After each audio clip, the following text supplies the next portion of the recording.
Hey everybody, Eric back again, your learning futurist. Big tech is becoming one of the biggest industries in the world. And one of the reasons we know this is because they are starting to pay some of the biggest fines in history. So in this video, we're going to talk about why they're getting these fines and how they rival some of the biggest fines ever. And if these fines are actually doing the things that curb these bad behaviors, that the rules that they broke were put into place in the first place, right? So big fines and big tech coming right up in this video.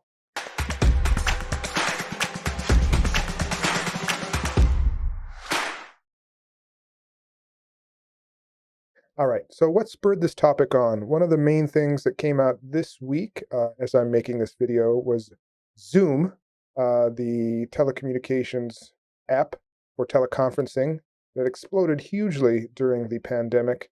Was sued and had to pay $85 million for lying about their quote unquote end-to-end encryption, where they were telling us, the users, that all of their communications were encrypted from end to end, and it really wasn't. And they were intercepting data in between for their own purposes, and even selling that data to Facebook and Google, which led to some hacking vulnerabilities and then these Zoom bombing phenomenon that happened earlier last year, where private meetings and classrooms, online classrooms, were getting inundated with these hackers that would hop in and do vulgar things to what we thought were private online meetings. So first, maybe I'd like to kind of open the discussion and talk about the fines. 3 questions about fines, like why are big tech getting fines? What are they doing? What are these rules that they're breaking, these bad behaviors they're doing that are causing them to pay fines?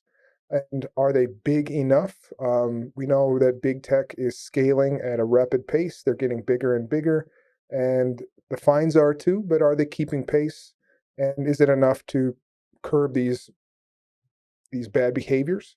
And if the fines aren't enough, if it's possible, it's kind of subjective. If it's not enough to give them these large fines to curb these behaviors, what else can be done? I'd like to kind of follow up on at the last parts of this conversation.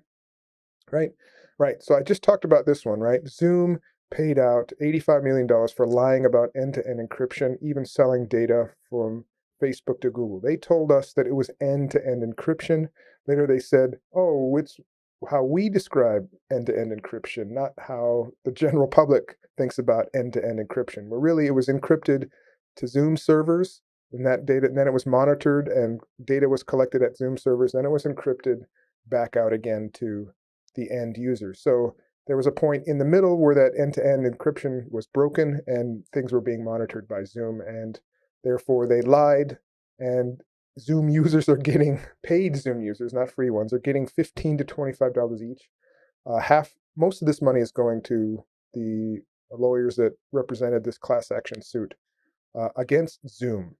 So this is happening more and more often, and it spurred this conversation moving forward. Zoom is not the only person, and in fact, the recent number and amounts being paid to these because of these fines is just going up and up and crazy. So you can see some of these fines from 2006 all the way to the most recent one, 2019, up to $4.5 billion. We're going to talk about even bigger, one to Facebook this year for $5 billion. You can see the curve here that's happening with these fines, and these are unprecedented in the tech industry. So they're actually getting fined a lot of money. So what are they doing? They're breaking laws. What laws are they breaking? They're avoiding taxes and things like that.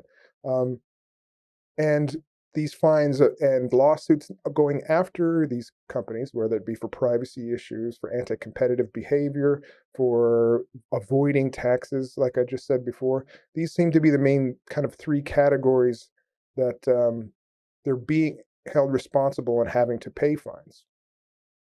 Right. But is it enough? Is it enough? If I just move over here, let's see here.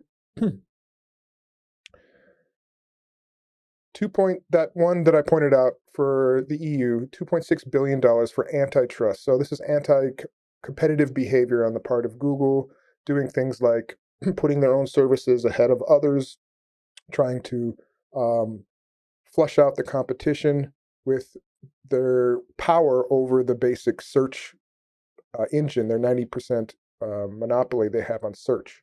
And so Google only needs about 6 days to take in that amount of revenue. And I think in last year, they took in something like 10 times that amount in profit. So how does it hurt them?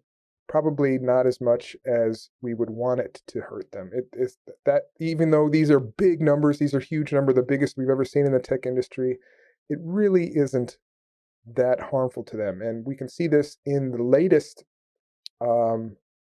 action suit against Facebook, right? Facebook, their stock actually went up after the biggest fine ever for big tech, $5 billion, was levied against them for repeatedly breaking the same rule against you and I's privacy. They promised in, I think, 2013 to stop doing some facial recognition and sharing data to other sources, which they got fined for. And then they kept doing that very same thing and got in trouble again last year. Oh, sorry, this is 2019. This is published. So the market said to Facebook and the world that this is an acceptable operating cost for continuing to be a monopoly and to mine the data for any type of revenue or profit related goals. And so because the fact that their stock jumped up after having to announce this huge fine, I think is a very telltale sign that these fines are really not doing their job as far as deterring these types of behavior. Let's take a look at maybe that website about this very same phenomenon. Right, Facebook. This is in 2011.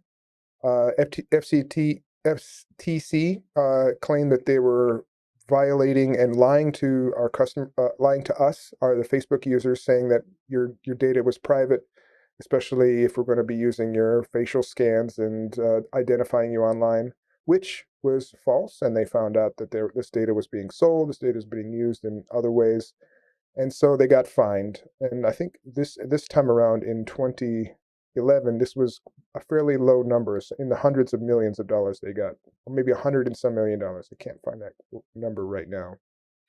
But again, the same issue, and they basically were kept doing that same thing, lying to us and still using the data. So this $5 billion penalty was levied on them, and their stock actually jumped to the highest the stock price had ever been that year, just after this fine was announced. So again, the market is saying that this is a good thing, that this fine was not as big as it was, not even bigger, that this could have been a lot worse.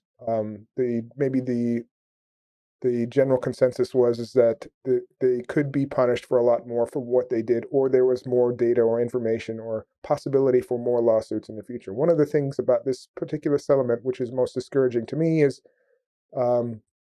that they would be relieved of any other fault related or tangentially related to this sale of personal information during this whole time up until the time of the end of this lawsuit. So there could be other things that we see from Facebook in the future come out, but they've gained a certain amount of freedom from lawsuits against that from this settlement. So they may have saved themselves some future money from paying that big fine.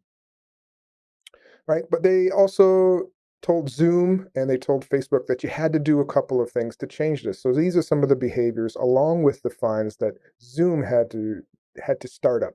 And one of them in here is just, I think these are things that normal companies just had to do before they scaled so big like Facebook, is to have a user support ticketing system, meaning if a customer had an issue, they had to give customers a way to get help and support for their particular issue. They had to document processes of how they were enforcing, and they have to tell the users exactly when and how their data is being encrypted, and keep the language in a way that everyone knows when and how their data can be seen by Zoom or be used by Zoom. One caveat on this, I should mention, legally, uh, they have to allow law enforcement now access to a lot of this data, which conflicts a lot of the ways with the whole end-to-end encryption bit. If it really is end-to-end encryption, Zoom should not be able or capable of giving a lot of data about what's going on their platform to law enforcement.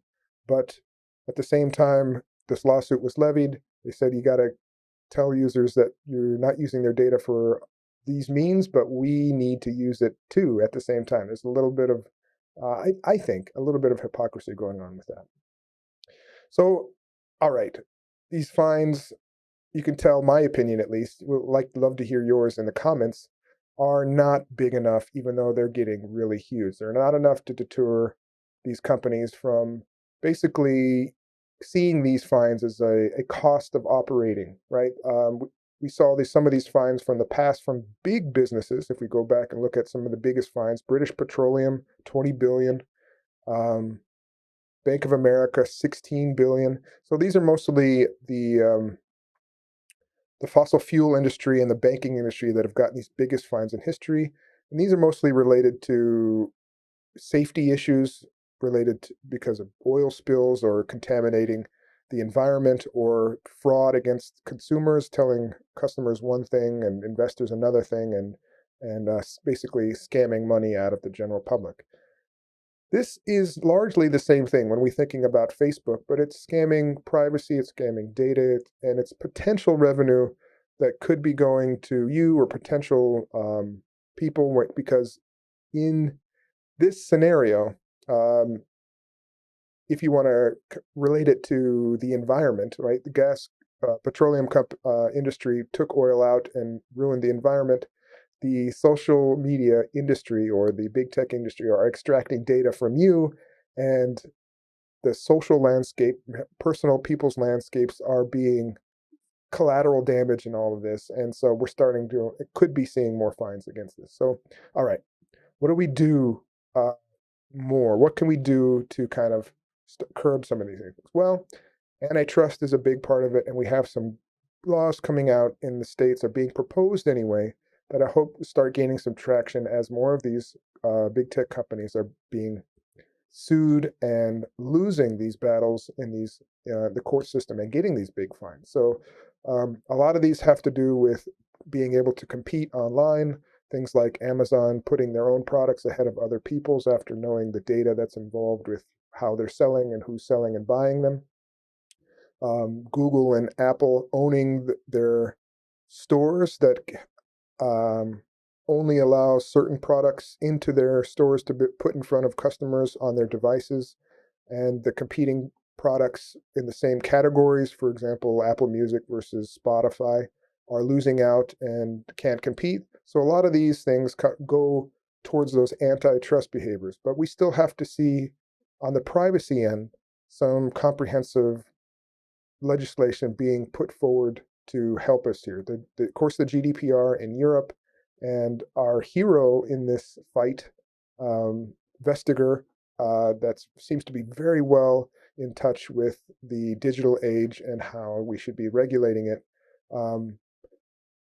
We still have a lot yet to see in the States on that front. Well, all right. What are your thoughts on fining the tech industry? Are these fines enough? Are they doing any good? What can we else do to protect ourselves, our privacy, our data, and see that these big companies aren't just using these fines or seeing these fines as a way to just keep their operational affordances for collecting your data for their revenue? All right, that's all for this week, guys. We'll see you in the next one. Eric out. Bye-bye.